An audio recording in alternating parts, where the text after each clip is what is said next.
He's playing against Tarka Red right now, so you mentioned how the mana can come back to hurt you. We'll find out right now. Exactly. This is the type of matchup where if Tom gets a hand where getting blue mana is no cost, the blue spells are good here. However, if he ends up having a Lumbering Falls to start off the game, as you see right here, if he doesn't find his blue cards, but he has to have an extra land coming to play tapped, you don't have a lot of margin for error against a Tarka Red.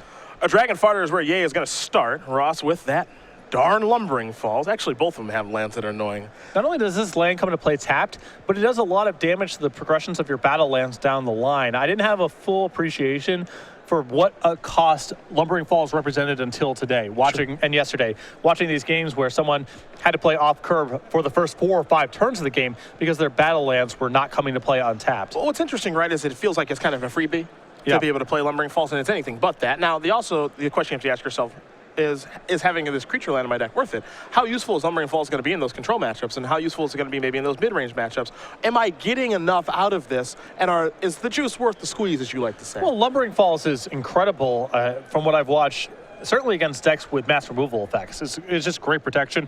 It's very helpful at taxing planeswalkers. There's a lot to be said for it, but it's not free. Now, so take a look at Martin Ye's deck list, and he's going to play an Abbott here, so we'll see what it does reveal, and it's going to be a Zergo. What you're going to find here is what we saw something very early in day number 1.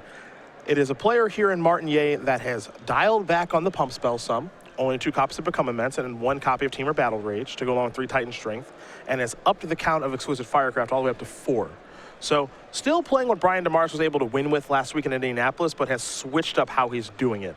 And Exquisite Firecraft has such a tournament resume at this point. It hasn't been around for very long, but of course was a dominant feature at Pro Tour Magic Origins. Not surprising to see people gravitate to put it back in the deck, even though DeMars had so much success with 0 copies in the 75. Zergo will be played thanks to that Bloodstained Mire for Cinderglade.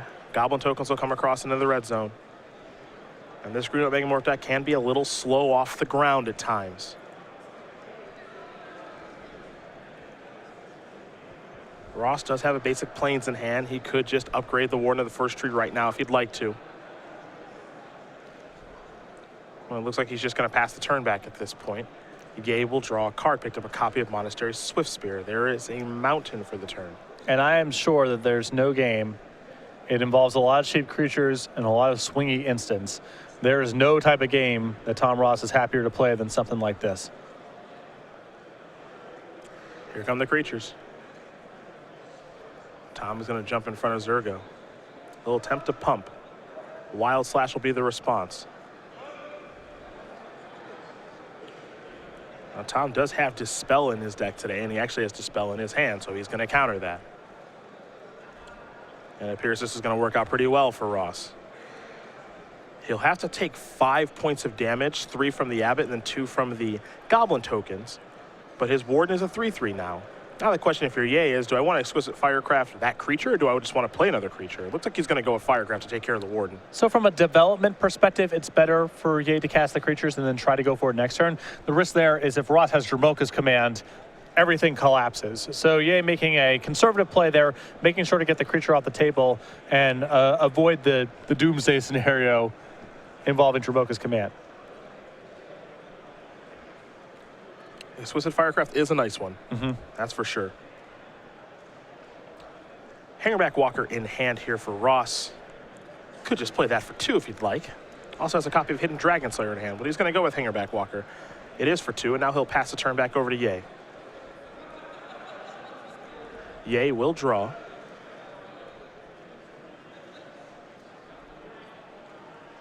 And it looks like he's got a Monastery Swiftspear.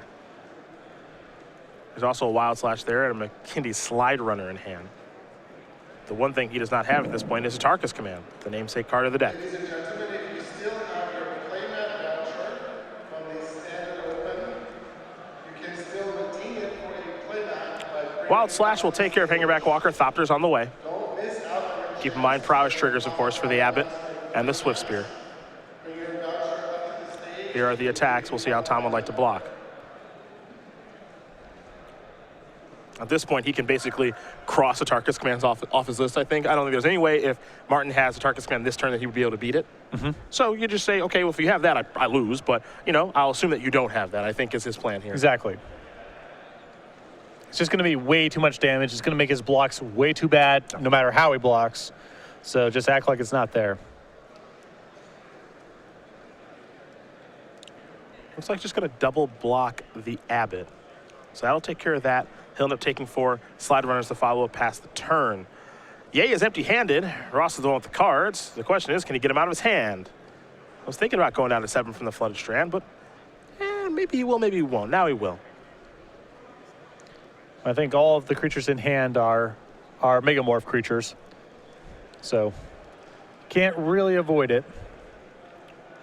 One of them is a hidden Dragon Slayer, and lifelink is pretty important at this point. He'll play that face up. He'll play Den Protector face down.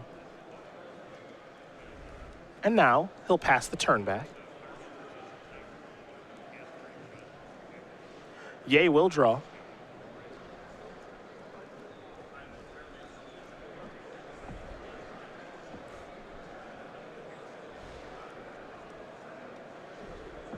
Slide Runner, Swift Spear, 2 Goblin tokens, 4 lands on the battlefield here from Martin.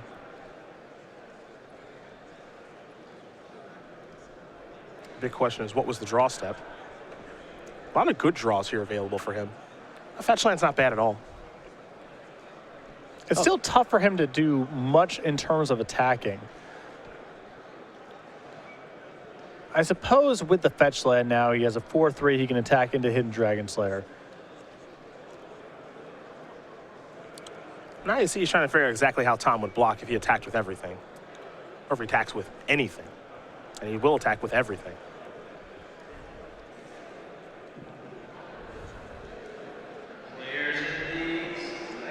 This seems to be a relatively good spot for Ross as far as blocks are concerned. Yeah. I think we'll see Hidden Dragon Slayer go on Monastery Swift Spear and the Morph go in front of just a token. That makes sense to me. And if Ye had just drawn a regular land instead of a fetch land this turn, I don't think he could have attacked at all. Yeah. Because Ross could have put Dragon Slayer in front of Slide Runner, swallowed up a token on the same block, and very little damage was done on the other side. But the threat of making it a 4/3 made Ross's blocks much more challenging, and as a result, Ye had just enough incentive to make an Alpha Strike this turn. The way his forces are being whittled away right now, Ross is going to fall down to 4. Den Protector in hand, force the draw.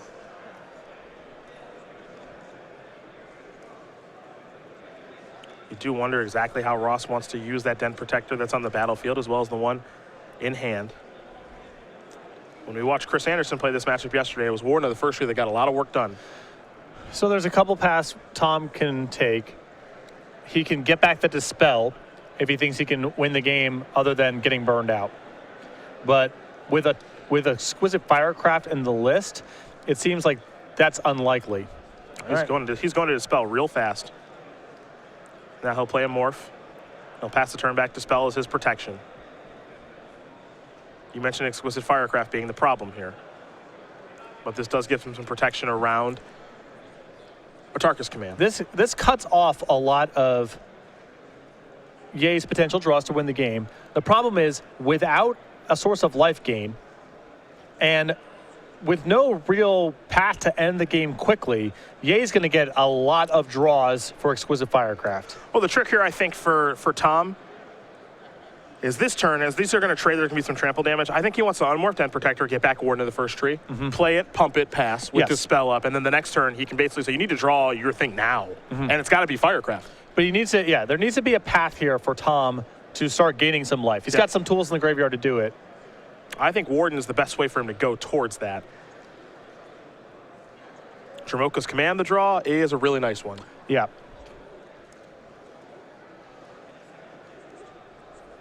Now he's got some more things to reevaluate.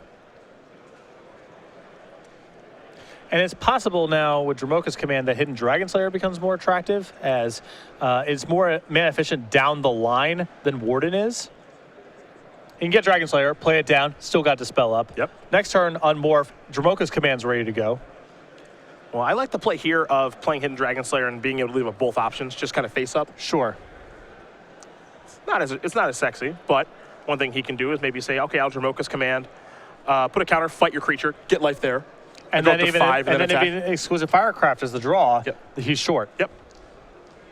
But the nice thing here is because Exclusive Firecraft is a sorcery, he can make this Jamoka's Command play now, put a counter on my creature, fight your goblin.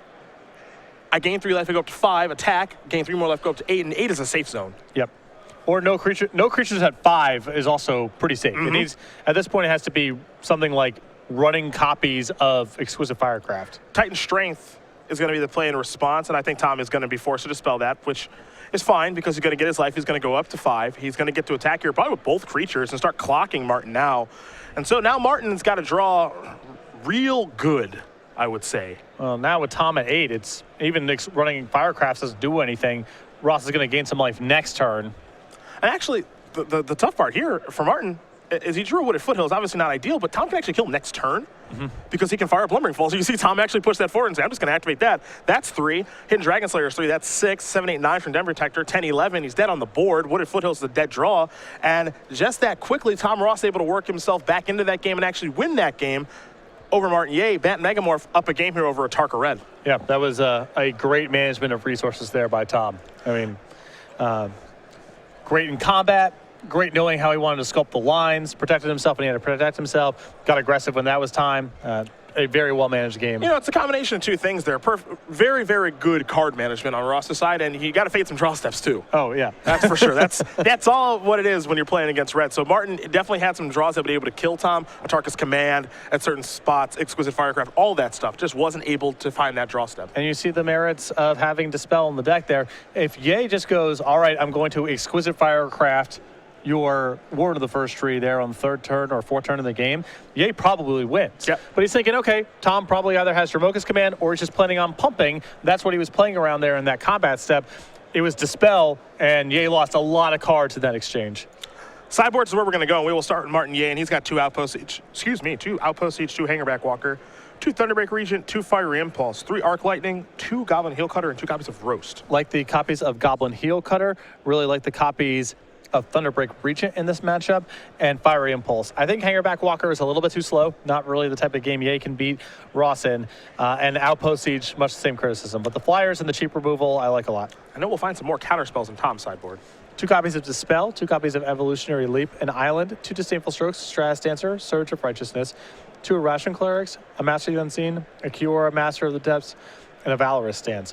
Love the 2 copies of Irrational Cleric, the Surge of Righteousness, the Stratus Dancer, the 2 copies of Dispel. The counter spells, the removal spells, the blockers, just allow Ross to get out of the first couple turns of the game and then turn the corner with much better cards.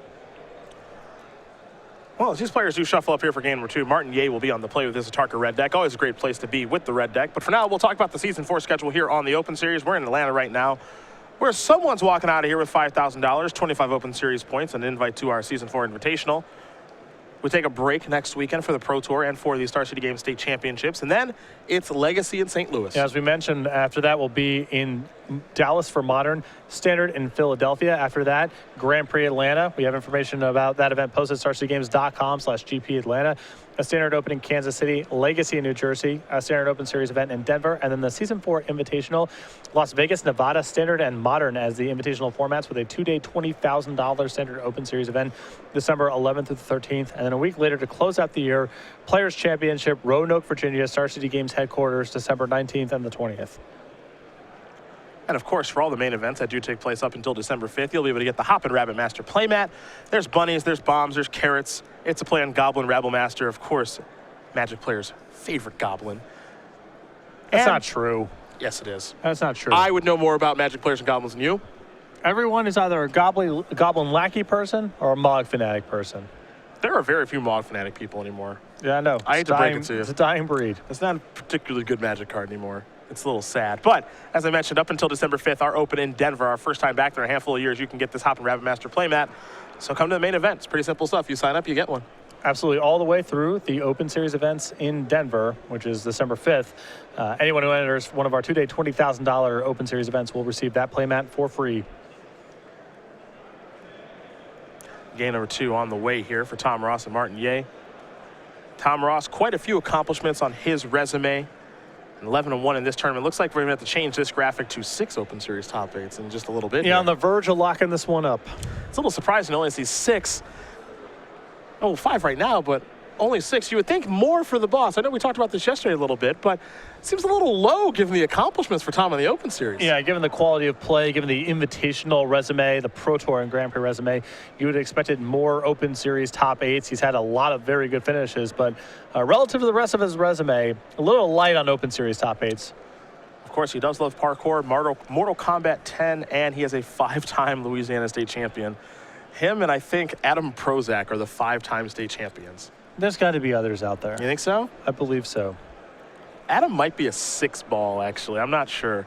He might be watching, be able to chime in at home. He's got a lot of Arizona State championships to his name.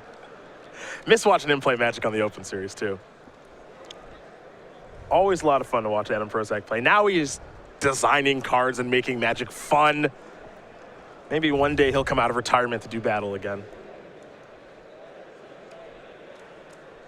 I don't know. It could be a cushy gig up there in Seattle, hanging out with a bunch of gamers all day, working on Magic.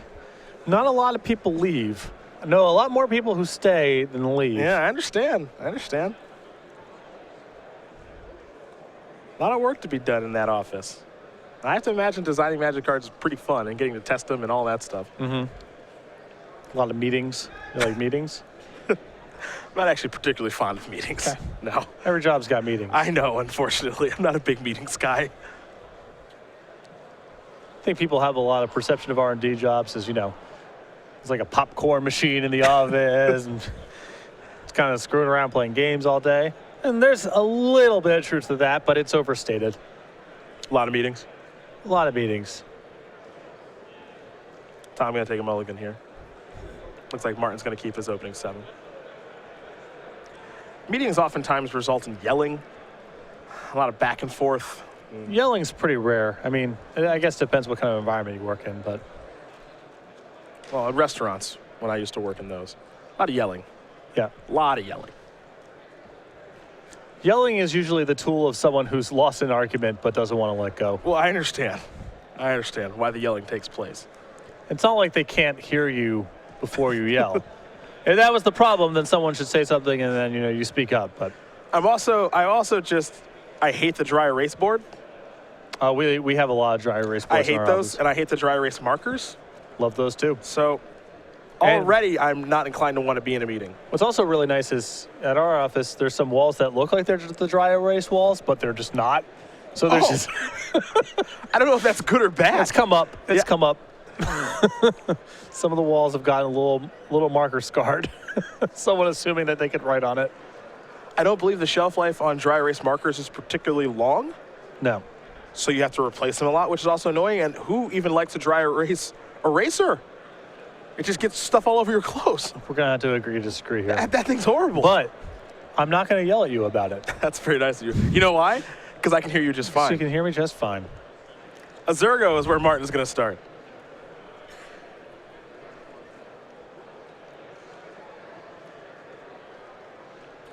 Tom did keep his 6, but he's already under the gun. Looks like he's going to start with a wooded foothills and simply pass the turn back. So it'll be fought in 18 from Zurgo here in just a moment. We'll see if Martin can make it more than that on his second turn.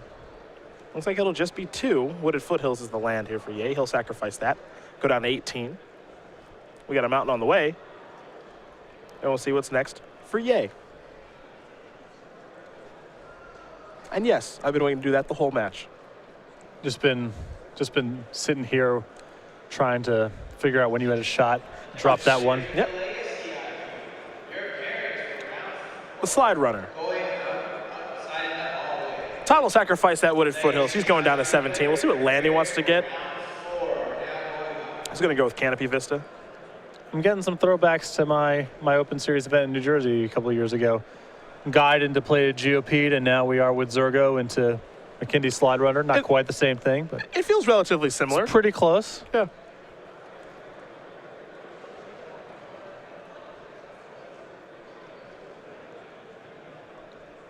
There's a forest. Here's a hidden dragon slayer. Now your play here would be Fetchland Searing Blaze that Yeah. from years ago. Teetering Peaks, my GOP, Oh, Searing dear. Blaze that. Or Stagger Shock that, if my Ugh. draw was bad. Well, here's here's windswept teeth. That'll likely find a cinder glade, and it does. You can get a trigger there from the slide runner. Our trail, 1 to that, 2 to you. Whatever. A lot of different ways you can go. Couple routes you can go, yeah. Couple routes you can go.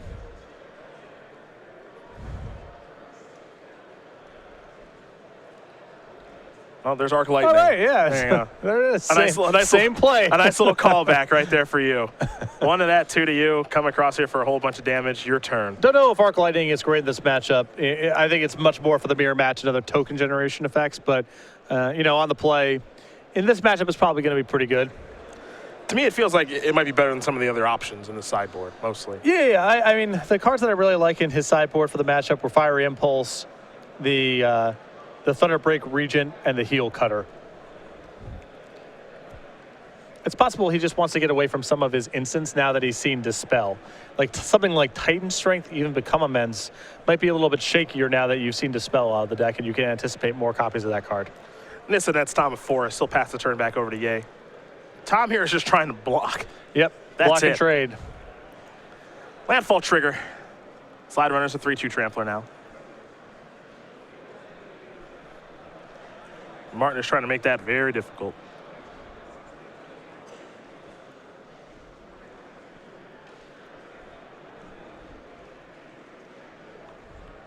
Here come the beatdowns.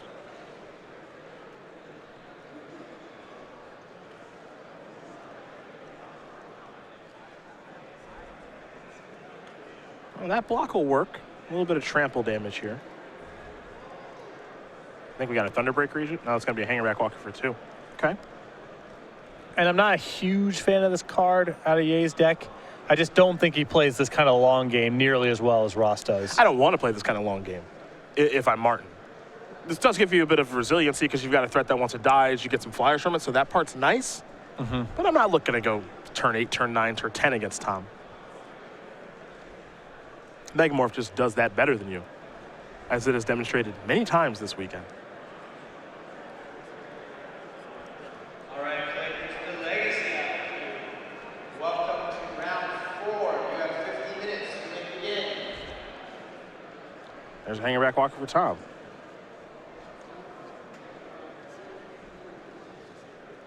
We're going to go Martin's way.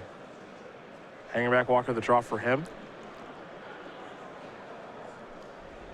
Looks like he has a Swift Spear to play. And I believe a Dragon Fodder to follow it up with. So that'll trigger the Swift Spear's prowess. And now here are your attacks. A little surprised not to see Hanger Back Walker come in here. I guess Ye's logic here is he got the mana left over to pump into the Hanger Back Walker. Going that wide, I would have preferred to get Tom down to 1 this turn, I think. And then you have 4 creatures in play against 2, and Tom needs to do a lot to not die.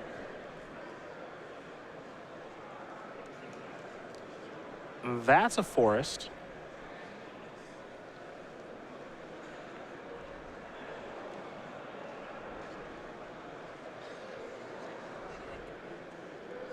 A lot harder for Ye to deal 3 than it is to deal 1.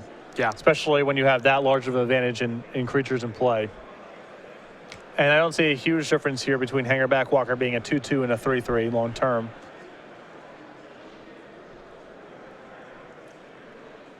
Tom does have a copy of Stratus Dancer in hand at this point. Warden of the First Tree, Den Protector as well. He's just really gummed up on the things that he can do at this point. All those cards quite powerful, but he needs a lot more mana to be able to actually use them all. And that's part of the reason to just trade early and often. You know, any of his 5 and 6 minute plays are going to be pretty potent if he can get the time to get to them. So you give up some long-term power with some of your cards just to get out of the early stages of the game.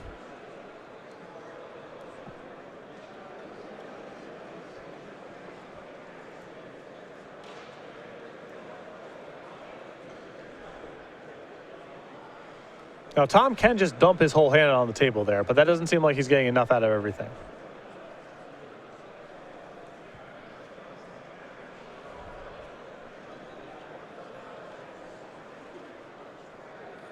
The Den Protector's face down, Stratus Dancer face up. Pass that turn back.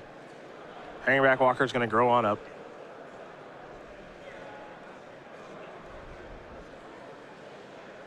And that's an Atarkus command. So that'll just make it real easy. That'll go upstairs with Ross at 3, and Martinier is going to win game number 2 here over the boss. Atarka Red, Bat Megamorph getting ready here for game number 3. Fortunately for Tom, he'll be on the play against the speedy red deck. And you can see what that deck is capable of doing on the play. Tom was able to block pretty early on in that game. It's not like his draw was that slow, but he never got to make the profitable exchanges that you saw in game number 1. He never got to blow Martin out in combat, and slowly but surely, Ye was able to chip away. So Ye wants to take a look at Stratus Dancer, make sure he knows exactly what that can do. It's pretty powerful in this matchup, honestly. It's another one of those cards where if he's able to get to 5 or 6 mana in a comfortable board, it's a piece of the puzzle locking the game up. But early on in the game, it's not much more than something to hopefully trade with one of Ye's cheaper plays. Well, as these players shuffle up for game number 3, we're talking about the Star City Games newsletter. It's your source for Magic the Gathering news, and it's very easy to sign up for. All the finest information about Star City Games, both the Open Series with an update from what happened in the previous week's Open Series event, with a suggested match of the week for you to watch, and exclusive deck lists and advice from several premium columnists, and exclusive cardboard crack comic. Best of all, signing up is free over starcitygames.com/newsletter. We've seen the Boston newsletter before. We see him now here in game number 3, looking to lock in another Open Series top 8 to place on his resume.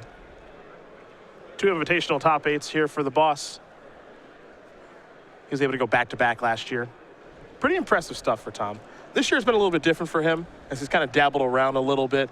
You know, I think part of the reason he was so successful last year is that people didn't take red decks as seriously as they do now. Yeah. But you saw Tom in 2014 and a couple standard Pro Tour wins in 2015, and now perception's a little bit different. And, you know, I can appreciate as well that when Tom was taking advantage of how good red was and people didn't notice, and now he's basically said, I like to play red when people don't think it's good. Mm-hmm. And now I think a lot of the world has realized that red is pretty gosh darn good, and so Tom is kind of staying away. And I think a lot of credit goes to R&D for creating, I think they've done a much better job of creating a world where all the decks are pretty close to each other in power level, and people can kind of just pick what they like. Red decks were, you know, very popular over the years, but just lower in power level than the good blue stuff or the combo decks of various extended, even standard formats. And now the red cards are about as good as the blue cards are, and the green cards are, and the white cards are, and that just hasn't been the case in much of Magic's history. A little peek at Vintage and Legacy would suggest that there was a slight misbalance in some of Magic's earlier years. Perhaps. I mean, even Modern, I would argue blue's the best color there, even with several power level bannings to blue cards. So it's taken some time, but I think they do a much better job now of getting all the colors to be pretty close to even. It's going to be some formats where it's different, and, you know, some meta games where it's different, and odd cards are going to slip through the cracks, but on the balance, I think they do a very good job with it now. Well, things will always improve over time, I'd like to imagine. I do agree with you. I think they do a better job with it overall. Yeah. Like a Target's Command is a serious Magic card. Absolutely. You know? The red decks aren't playing with Volcanic Hammers and, you know. Yamabushi's Flames. Yeah, Hearth Camis. Not that anyone would ever do that. Firebrand Ranger with no green mana in the deck, and yes, that was a thing before you ask. Boral's Guildmage, no white. Right. Just not like that anymore. You're not scraping the bottom of the barrel. A little callback to some of your better days. Mm-hmm. Now, were you playing Yamabushi's Flame and Yamabushi's Storm? No, I didn't have the Storm. Oh, that's too bad. Storm didn't hit players, so. Oh, one way. Yeah, one way. Going upstairs. Yeah, bonus points for burning your opponent out and also exiling them at the same time. Boom. Original achievement unlock card for that? Disintegrate. Ah. Removed from the game entirely. I believe is the alpha template, if memory serves. Just no memory you were ever a part of this. You are gone forever. If you're playing pickup games in the basement, you have to go find someone else to play because you've been removed from this game entirely. Disintegrate used to have some nice wording, I must say. Alpha cards are a delight. Yeah, they really are. Canopy Vista here for Tom. He's down to 19 from the Wooded Foothills.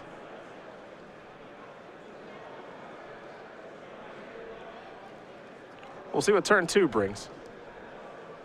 Remember, he's paying a little bit of a cost here with this small splash of blue. Feels free.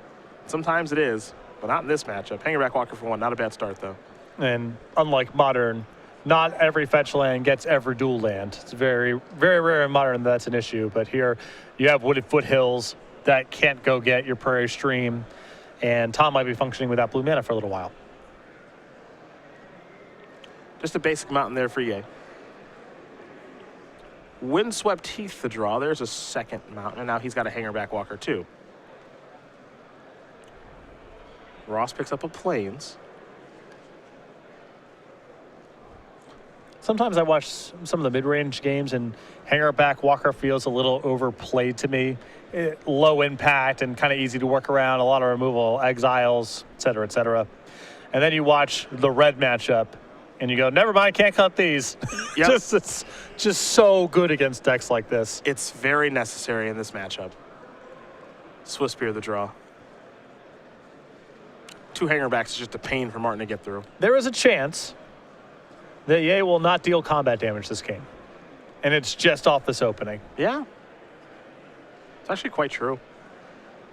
Being on the play and having Hangerback Walkers might just be enough.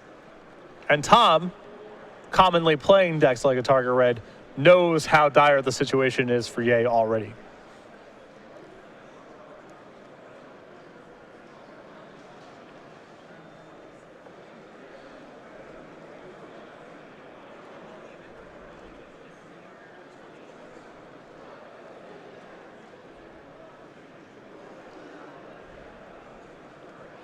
Well, Ye's got a pretty tough third turn to think about here.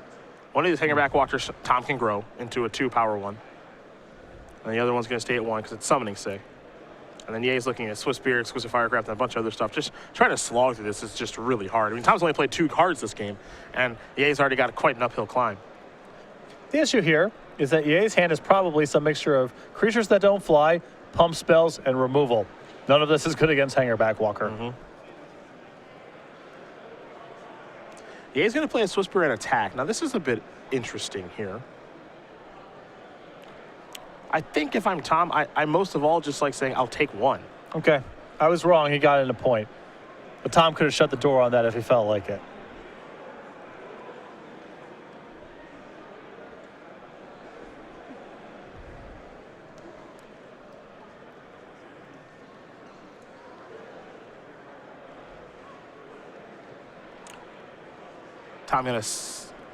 Martin's gonna sacrifice a Windswept Heath. Tom, in response, is gonna put a counter on the Hangerback Walker.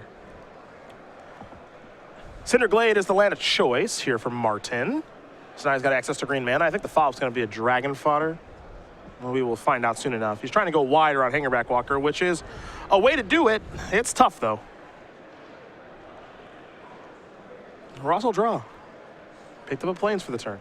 A big issue also, it only gets worse.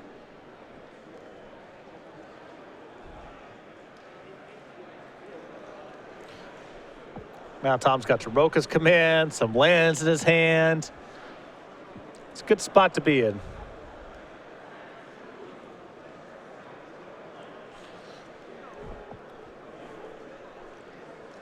Tom kind of surveying the board here a little bit.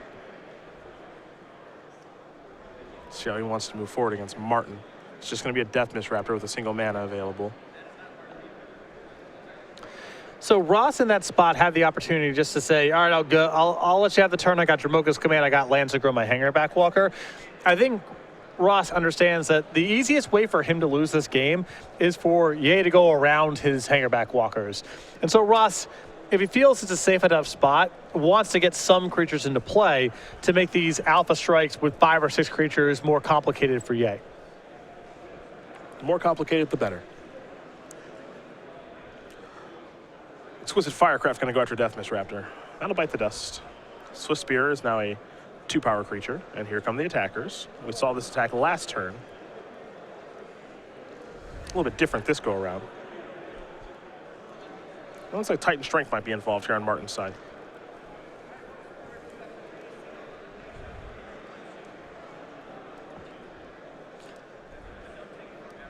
Tom considering maybe a block with a hanger back walker here and activating. Both hanger back walkers are eligible to activate this turn. I think he's aware of what this attack represents. It's low chance of Wild Slash, but high chance of Titan Strength. And the issue is just, does Tom want to choose this as the moment where he is blocking and cashing in for some Thopters? It's not like he's going to get bluffed here. That something's going to happen he's unaware about. It's just, am I willing to take this hit? Should I grow the hanger back walker one more time?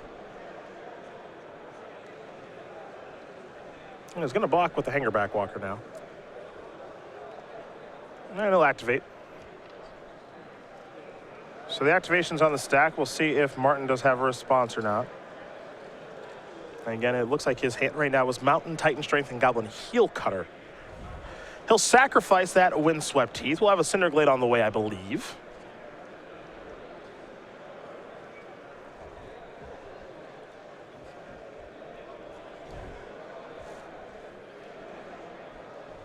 And now I think we'll see that Titan Strength that we mentioned.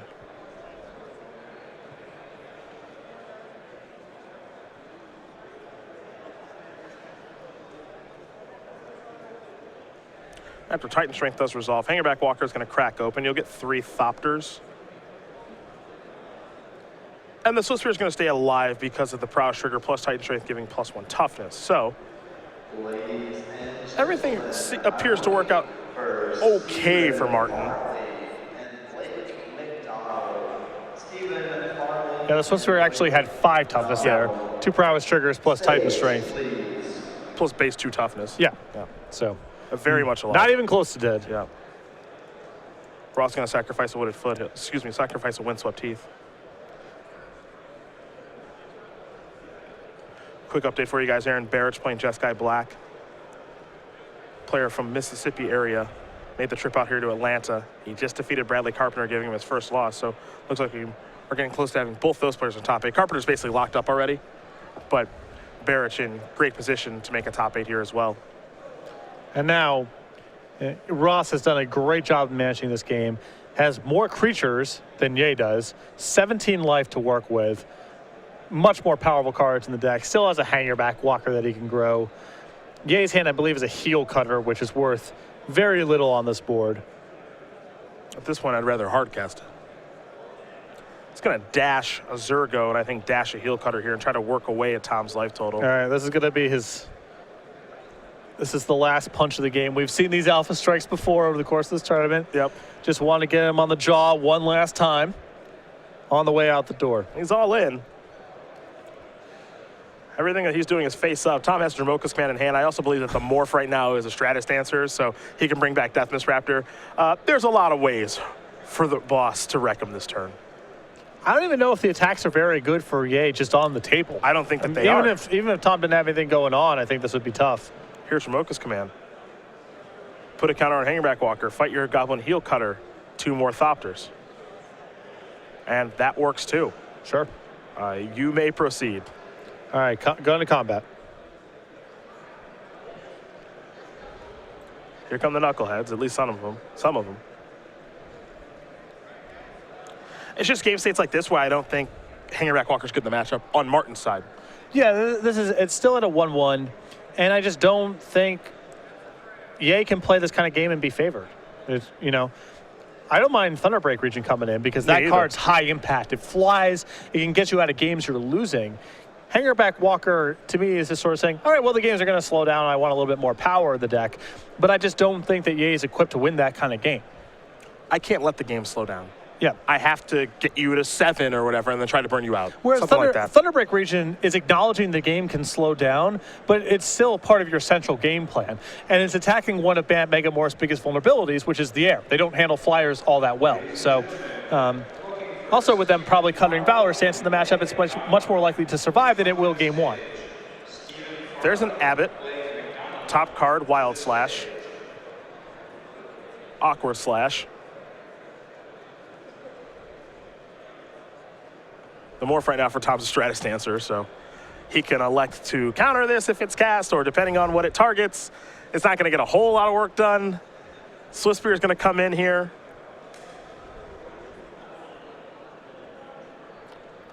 I'm guessing this is going to be a no blocks. Yeah, I don't see much of a reason. He's a 17. Yeah. You know? And anything that he blocks with, Yay actually gets to trade with the prowess trigger, so. Yeah, Shredder's answer can't un-Megamorph fast enough to counter that Wild Slash to leave Nissa alive. And hey, a Death Miss Raptor too. That's fun.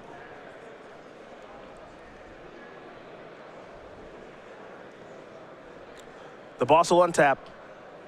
It's time to draw. Picked up a copy of Den Protector. All right. And these are just the kind of spots when you get into a mid to late game like this where this Bant Megamorph deck just flexes its muscles because there are no bad draws. Yeah. He even can do stuff with lands. Yeah. Even his lands are totally fine. He draws a land, he gets to flip Nissa. He draws a Den Protector, he gets to return Dromoka's command. Morphs, Warden, even your one drop is good on turn 7. He can get back land number 7 and flip Nissa if he wanted to. Yeah. There's a lot of good lines of play.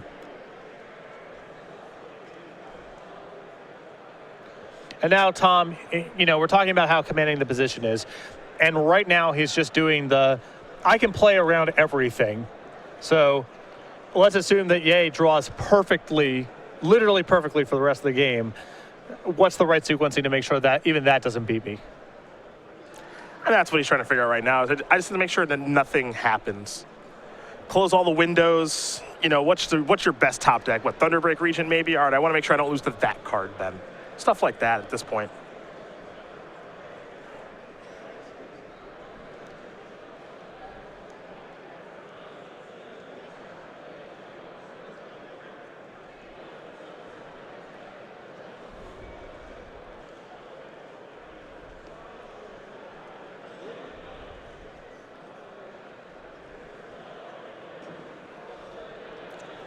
Ross will untap. He'll draw. I think it may have been another copy of Nissa. A Hangerback Walker. Yeah, one of the two. Both not particularly fun to play against.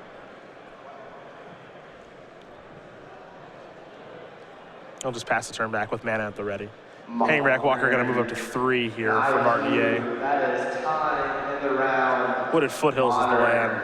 Time in the round. But you can see just how Ye has to kind of just push out of this game now. There just really aren't good draws available for his deck. Yep. Now, when you're in that position, obviously winning is going to be very difficult. Once things slow down, there's not a whole lot his deck is equipped to do. And note that this was a game where he was on the draw and didn't start with a 1-draw. Yeah. So that's also very notable. Got out of the gates very slowly here. First play of the game was a Hangerback Walker. And in a lot of matchups, you don't want to see that. But in this particular matchup, if you're on Tom's side of the table, you're actually pretty happy with that. Hangerback Walker is going to become a little bit larger now. And I think Tom's trying to see, can I attack for lethal at this point? Unmorph Den Protector. Get back Dromoka's command. And we've seen Tom Ross move this fast before. Everybody's coming into the red zone. Some blocking to be done here, potentially. Yeah, it's lethal unless Ye has help. He does not, and Tom Ross going to win this match over Martin Ye, 2-1. Bant Megamorph will take care of a Tarka Redden for the boss. He's 12-1. You can lock it in. He's in the top 8 now. 2 losses will not knock him out. Congratulations to Tom Ross. Adds another Open Series top 8 to his resume.